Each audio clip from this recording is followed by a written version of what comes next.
Halo guys, welcome back to my YouTube channel. Hari ini Mantap Film bakal nyeritain alur cerita dari film Naperu Surya Na Ilu India yang rilis pada tahun 2018 dengan berbahasa Telugu. Film ini disutradarai oleh Vakantam Vamsi dengan dibintangi oleh Alu Arjun, Anu Emmanuel, dan Arjun Sarja. Sebagai peringatan, video ini berisi spoiler kontennya guys.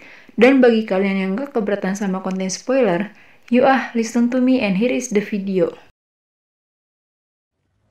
Film diawali dengan memperlihatkan scene seorang inspektur polisi yang nampak mendatangi kamp pelatihan militer India di Dehradun. Tujuan si inspektur sendiri adalah untuk bertemu dengan pimpinan tertinggi di sana, yaitu Kolonel Srivastava. Kepada Srivastava, dirinya melaporkan seseorang yang berpangkat tentara telah membuat keonaran di tempatnya dan mencuri pistol miliknya. Lalu, simpun sedikit flashback. Di suatu malam di sebuah bar, nampak seorang pria yang didatangi oleh beberapa orang karena sebuah masalah. Di saat itu juga, tanpa pikir, si pria langsung menghajar orang-orang itu sampai menciptakan kegaduhan di klub tersebut. Dan perlu kalian ketahui, dia adalah Surya, seorang tentara India yang memiliki temperamen yang tinggi.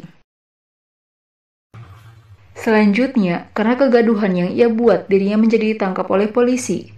Dan ketika ia diinterogasi oleh si inspektur, Surya yang merasa tersinggung langsung menghajar si inspektur juga beberapa polisi lainnya dengan mematahkan tangan dan kaki mereka, dan terakhir sampai mengambil pistol si inspektur.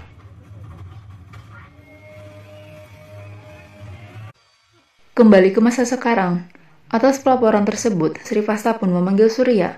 Akan tetapi, anak buahnya mengatakan bahwa ia berada di blok penjara teroris. Lalu, sesaat scene pun beralih memperlihatkan Surya yang tengah memberi nasi biryani kepada seorang teroris. Keduanya sedikit melakukan perbincangan, yang tak lama dari itu, Surya langsung menembaknya hingga tewas. Surya kemudian diadili di pengadilan militer.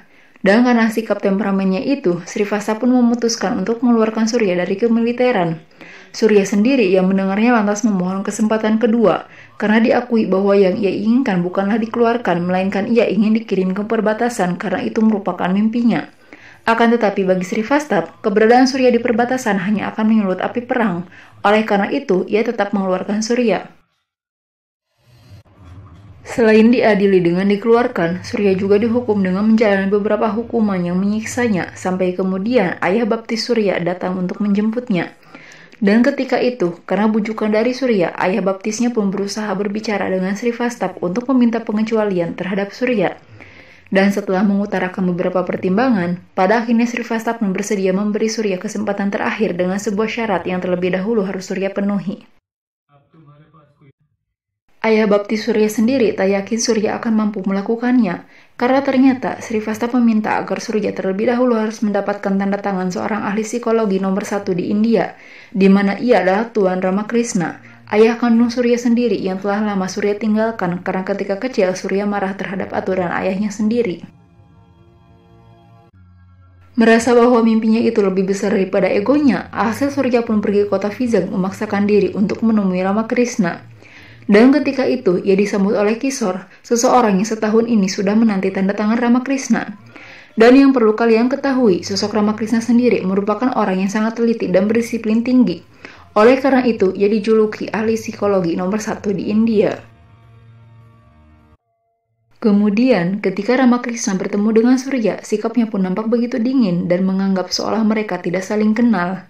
Dan sebagai pengenalan awal dengannya, Ramakrishna pun meminta Surya untuk menceritakan mengenai segala hal tentang dirinya, dan juga teman dekat Surya yang di dalam datanya tertulis nama Varsha. Seketika, scene pun flashback. Ketika itu, Varsha yang diganggu oleh seorang pria nampak ditolong oleh Surya yang langsung menghajar si pria tersebut sampai ia memohon maaf kepada Varsha.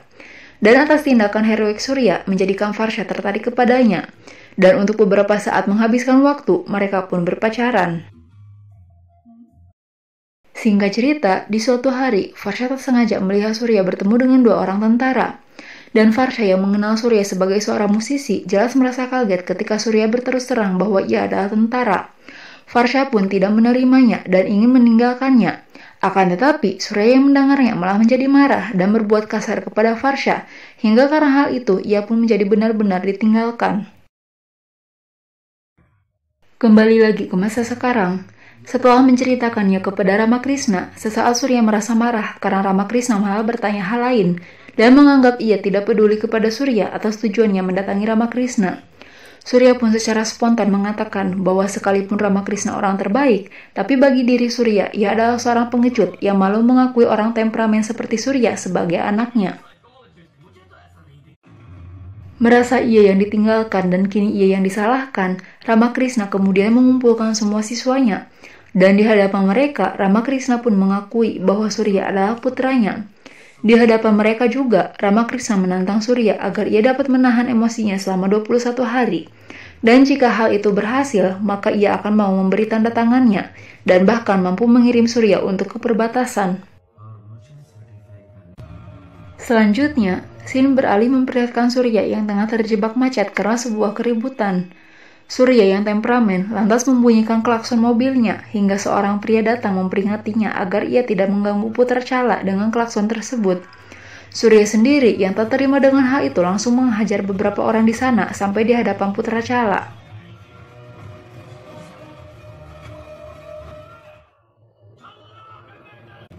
Saat itu, Surya yang hanya seorang diri harus menghadapi banyak dari anak buah Putra Chala. Dan agar tidak spoiler, yuk kita intip aja dulu aksi adu joto Surya berikut ini.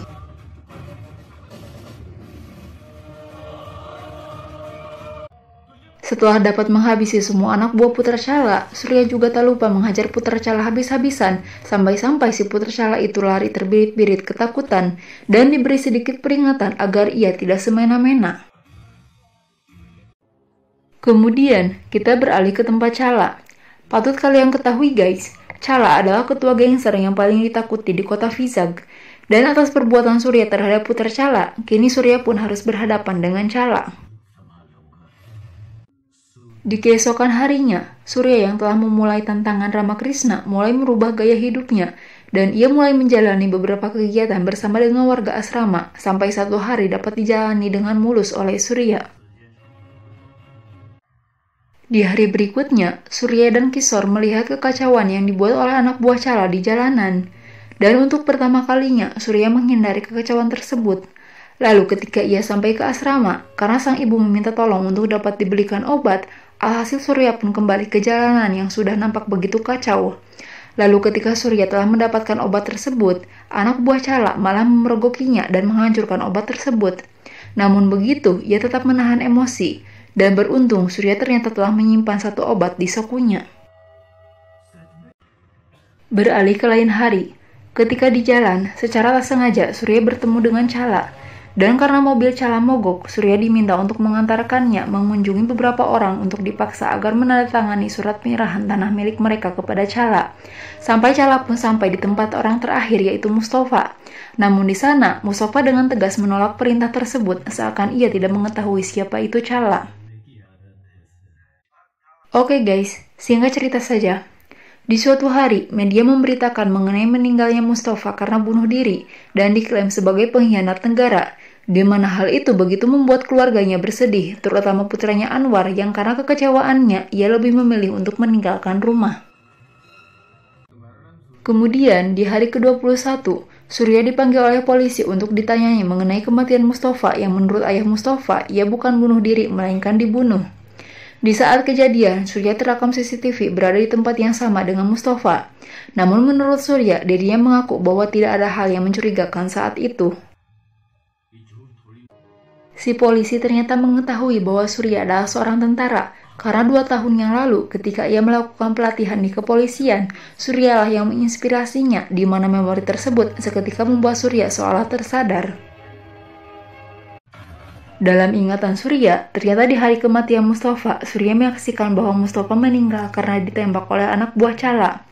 Dan apa daya Surya saat itu, dirinya hanya mampu menuruti perintah anak buah Chala agar tutup mulut, dan seolah tidak menyaksikan kejadian tersebut, di mana kini dirinya dibuat menyesal atas kesaksian palsunya kepada polisi. Di keesokan harinya, dengan kembali disaksikan oleh semua orang, Ramakrishna menyatakan kemenangan Surya. Akan tetapi ketika itu, Surya sendiri merasa gagal karena selama ini ia telah menjadi pengecut dengan menyembunyikan sebuah kebenaran. Untuk menebus kesalahannya itu, Surya lantas pergi ke rumah Mustafa, di mana ternyata anak buah Chala telah mengobrak-abrik tempat tersebut, hingga Surya yang menyaksikannya pun dengan cepat langsung menghajar para berdebah itu.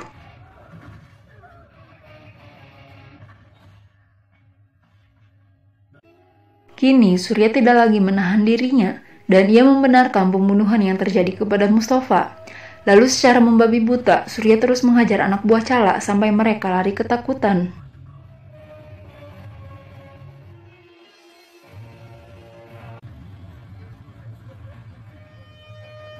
Setelah dapat menghabisi anak buah Chala, Surya lantas mendatangi kediaman Chala. Atas kedatangannya, beberapa orang bermaksud ingin menyerang Surya, namun lagi-lagi mereka semua nyatanya bukanlah tandingan Surya. Kedatangan Surya sendiri adalah untuk meminta pertanggungjawaban kepada Chala, karena atas pembunuhan yang ia lakukan kepada Mustafa menjadikan putranya Anwar membelot. Oleh karena itu, Surya meminta agar Chala membersihkan nama Mustafa dan membantunya untuk mencari Anwar, karena jika tidak, maka putra Chala yang tengah disandra oleh Surya akan berada dalam bahaya. Tidak ada pilihan lain, Chala dengan terpaksa menuruti Surya, mulai dari membuat media mengklarifikasi bahwa Mustafa bukan pengkhianat, dan dengan bantuan banyak pihak, baik itu polisi dan media, semuanya berusaha untuk mencari keberadaan Anwar. Di lain tempat, Sin memperlihatkan Anwar yang ternyata ia menemui para pembelot India untuk bergabung dengan mereka. Dan sebagai ujian pertama, ia diharuskan menembak seorang pria. Akan tetapi, sesaat sebelum ia menembak, pria tersebut mengetahui Anwar melalui berita di sosial media, hingga menjadikan Anwar dapat kembali ke tempatnya dan begitu disambut oleh banyak orang. Setelah kedatangannya, Surya kemudian berbicara kepada Anwar untuk meyakinkannya bahwa baik Mustafa ataupun Anwar keduanya sama-sama mencintai India. Dan Mustafa pasti akan bangga melihat Anwar, sama halnya dengan Ramakrishna yang tanpa Surya sadari ada di tempat tersebut. Selanjutnya, secara pribadi, Ramakrishna mendatangi Kolonel Srivastava. Di sana ia dengan bangga mengakui Surya sebagai putranya, dan tak lupa ia juga memberikan tanda tangannya untuk Surya. Kini hubungan antara ayah dan anak tidak lagi renggang. Keduanya memang sama-sama saling merindukan. Dan di akhir scene film, nampak Surya yang berjalan di tengah gunung es untuk mengibarkan bendera India di perbatasan. Hal yang selama ini telah ia impikan. Dan film Na Peru Surya Na Ilu India pun berakhir. So guys, itulah alur cerita dari film Na Peru Surya Na Ilu India tahun 2018. Like jika kalian suka dengan video ini dan kalian wajib subscribe untuk dapat terus mendukung channel Mantap Film. Akhir kata, thanks for watching, see you in the next video, and hallelujah!